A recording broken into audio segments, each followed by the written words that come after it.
You'll be able to tell from the correspondence. I offered this man a full refund, but he wanted the money back and to be able to keep the item. And you just can't do that. If you want a refund, you have to send the item back. So when I told him that, he said he was going to make me famous. So I figured I'd return the favor, see if I can't make him famous.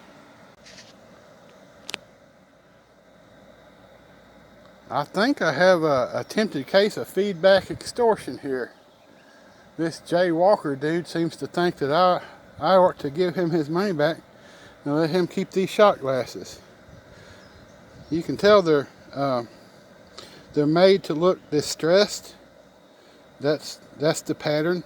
These are brand new. There's the box. I bought 4 of these boxes 2 years ago. I sell 2 shot glasses for $7.99 with free shipping. It costs around $4 to ship it. It's not a huge profit, but it sells over and over and over again. And by the end of the day, after I sell 3 dozen of them at $4 a piece, so there's some money there.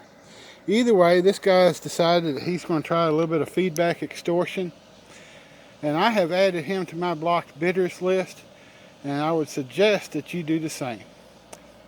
But that's just me. Anyway, I hope you find this as amusing as I did. And don't let nobody bully you around. Anyway, appreciate you watching. That's good. I really enjoyed that. That was powerful. Yeah.